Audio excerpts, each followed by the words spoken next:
యెహోవా మోషేతో ఇలా చెప్పాడు. ఇశ్రాయేలు ప్రజలకు నేను ఇస్తున్న కనాను దేశాన్ని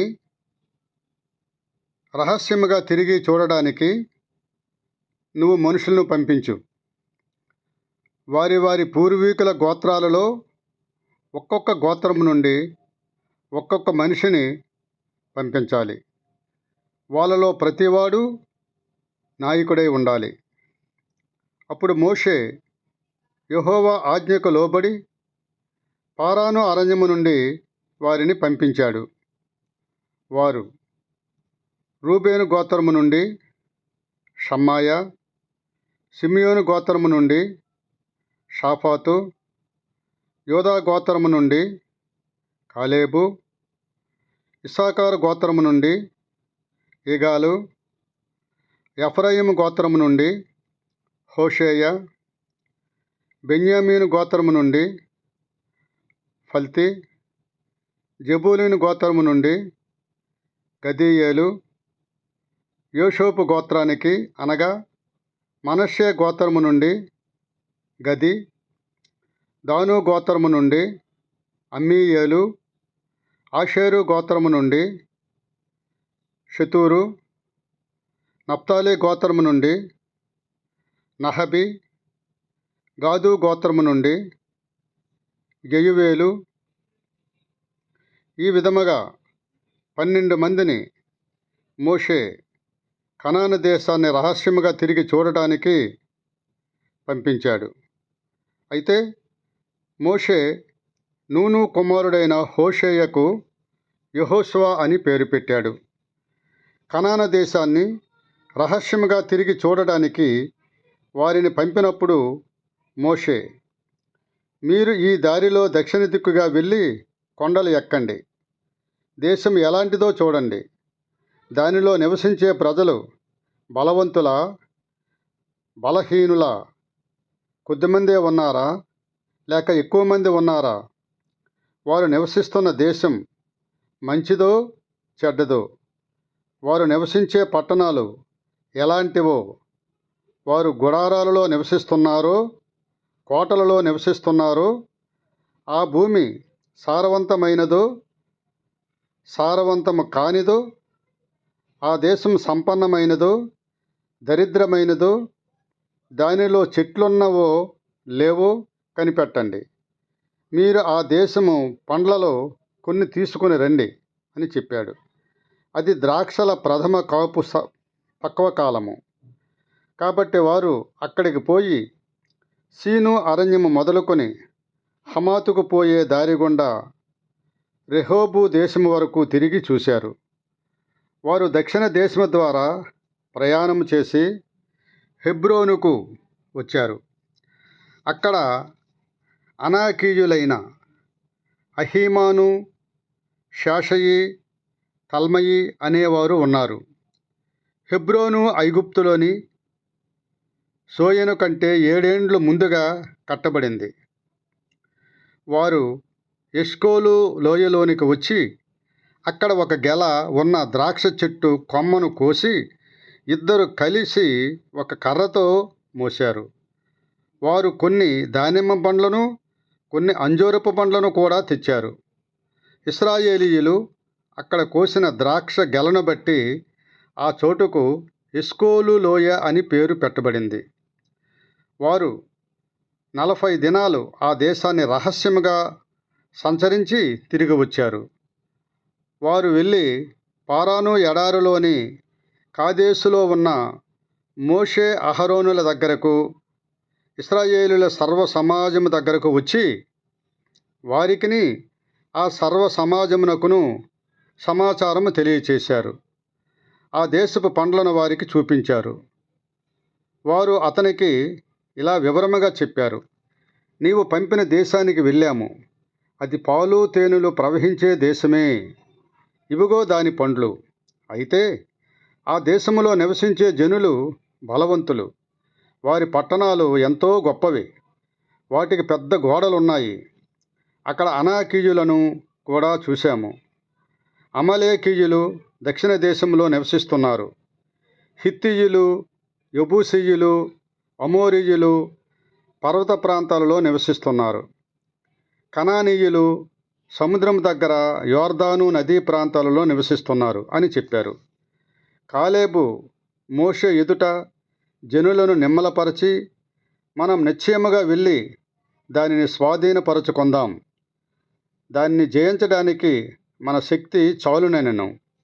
అయితే అతనితో కూడా పోయిన ఆ పురుషులు, ఆ ప్రజలతో మనం పోరాడలేము, వారు మనకంటే బలము గలవాళ్ళు అని చెప్పారు. తాము రహస్యముగా తిరిగిన దేశాన్ని గురించి వారు ఇశ్రాయేలీయులు భయపడేలా వివరించి చెప్పారు. మేము రహస్యముగా తిరిగి చూచిన దేశం తన నివాసులనే తిని వేసేటట్లున్నది. అక్కడ మేము చూచిన ప్రజలందరూ పెద్ద శరీరము కలవారు, దృఢకాయులు. అక్కడ మేము అనాకీ వంశపు నెఫీలీయులను చూశాము. వారి ముందు మేము మిడతలలాగా ఉన్నట్లు మాకు అనిపించింది. వాళ్ళ దృష్టికి కూడా మేము అలాగే ఉన్నాము అని వాళ్ళు ఏడ్చుకుంటూ చెప్పారు. అప్పుడు ఆ సర్వ సమాజం బిగ్గరగా కేకలు వేశారు. ప్రజలు రాత్రంతా ఏడుస్తూనే ఉన్నారు. ఇశ్రాయేలీలందరూ మోషే అహరోనుల మీద సణుగుకున్నారు. ఆ సర్వ సమాజం వారితో, అయ్యో, ఐగుప్తు దేశములో చనిపోయినా బాగుండేదే, లేక ఈ ఎడారిలో చనిపోయినా బాగుండేదే. మేము కత్తి చేత చనిపోయేలా యెహోవా మమ్మల్ని ఈ దేశంలోనికి ఎందుకు తీసుకొని వచ్చాడు? మా భార్యలు, పిల్లలు కొల్లపోతారు. ఐగుప్తుకు తిరిగి వెళ్ళడం మాకు మంచిది కాదా అని అన్నారు. మనం ఒక నాయకుని ఎన్నుకొని ఐగుప్తు తిరిగి వెళ్ళిపోదాం అని ఒకరితో ఒకరు చెప్పుకున్నారు. అప్పుడు మోషే అహరోనులు సమావేశమైన ఇశ్రాయేలీయుల సర్వసంఘం ఎదుట సాష్టాంగపడి ప్రాధేయపడ్డారు. దేశాన్ని పరిశోధించి చూచిన వాళ్ళలో నూను కుమారుడైన యెహోషువ, యెఫున్నె కుమారుడైన కాలేబు బట్టలు చించుకొని ఇశ్రాయేలీయుల సమాజమంతటితో ఇలా అన్నారు, మేము రహస్యముగా పరిశోధించి చూచిన దేశం చాలా మంచి దేశం. యెహోవా మనయందు ఆనందిస్తే ఆయన మనల్ని పాలు తేనెలు పారుచున్న ఆ దేశానికి తీసుకొని పోయి దాన్ని మనకిస్తాడు. యెహోవా మీద మీరు తిరుగుబడవద్దు. ఆ దేశ ప్రజలకు భయపడకండి. వాళ్ళు మనకు ఆహారం అవుతారు. వాళ్ళ కాపుదల వారి మీద నుండి తొలగిపోయింది. మనకైతే యెహోవా తోడుగా ఉన్నాడు కనుక భయపడవద్దు. అప్పుడు వారిని రాళ్లతో కొట్టి చంపాలని సర్వసమాజము అన్నారు. అప్పుడు యెహోవా వెలుగు ప్రత్యక్ష గుడారములో ఇశ్రాయేలీయులందరికీ కనబడింది. యెహోవా మోషేతో, ఈ ప్రజలు ఎంతకాలము నన్ను తిరస్కరిస్తారు? నేను వాళ్ళ మధ్య చేసిన సూచక క్రియలన్నింటినీ చూచి కూడా వాళ్ళు ఎంతకాలము నన్ను నమ్మకుండా ఉంటారు? నేను తెగులు చేత వారిని సంహరించి ఈ జనము కంటే మహాబలము గల గొప్ప జనాన్ని నీ వలన పుట్టిస్తాను అని మోషేతో చెప్పాడు.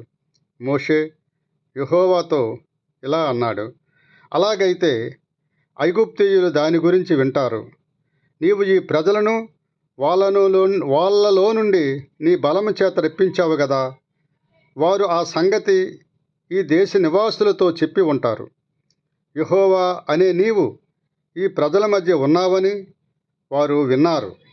యెహోవా అనే నిన్ను వీరు ముఖాముఖిగా చూశారు. నీ మేఘం వారి మీద నిలవగా నీవు పగలు మేఘస్తంభములోను రాత్రి అగ్నిస్తంభములోను వారి ముందట నడుస్తున్నావు కదా. నీవు ఇప్పుడు ఒక దెబ్బతో ఈ ప్రజలను చంపితే నీ కీర్తిని గురించి విన్న ప్రజలు ఈ జనానికి వాగ్దానం చేసిన దేశానికి వారిని చేర్చలేకపోయాడు కనుక ఆయన వారిని ఎడారిలోనే సంహరించాడు అని చెప్పుకుంటారు. యెహోవా, నీవు ప్రకటించిన రీతిగా నీ శక్తి కనపరచమని నేను నిన్ను వేడుకుంటున్నాను. యెహోవా దీర్ఘశాంతుడు, మహాదయాళుడు, దోషాన్ని అతిక్రమాన్ని క్షమించేవాడు. అపరాధిని నిరపరాధిగా ఎంచక 3-4 తరాల వరకు తండ్రుల దోషాన్ని కుమారుల మీదికి తెచ్చువాడై ఉన్నాడు. నీ మహాదయ వలన ఐగుప్తులో నుండి వచ్చినది మొదలుకొని ఇదివరకు నీవు ఈ ప్రజలను క్షమించినట్టే ఈ ప్రజల దోషాన్ని దయచేసి క్షమించు. అందుకు యెహోవా ఇలా అన్నాడు, నీవు మనవి చేసినట్టే నేను క్షమించాను. అయితే నేను జీవించుచున్నంత నిశ్చయముగా భూమి అంతా యెహోవా మహిమతో నిండుకొని ఉండును అని చెబుతున్నాను.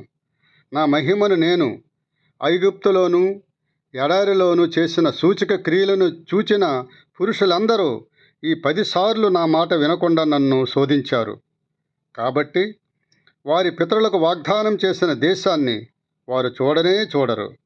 నన్ను అలక్ష్యం చేసిన వారిలో ఎవరునూ దానిని చూడరు. నా సేవకుడైన కాలేబు, యెఫున్నె కుమారుడైన యెహోషువ వేరే ఆత్మ కలిగి పూర్ణ మనస్సుతో నన్ను అనుసరించారు కనుక వారు పోయిన దేశములో అతను ప్రవేశపెడతాను. వారి సంతతిని స్వాధీనముగా చేసుకుంటాను.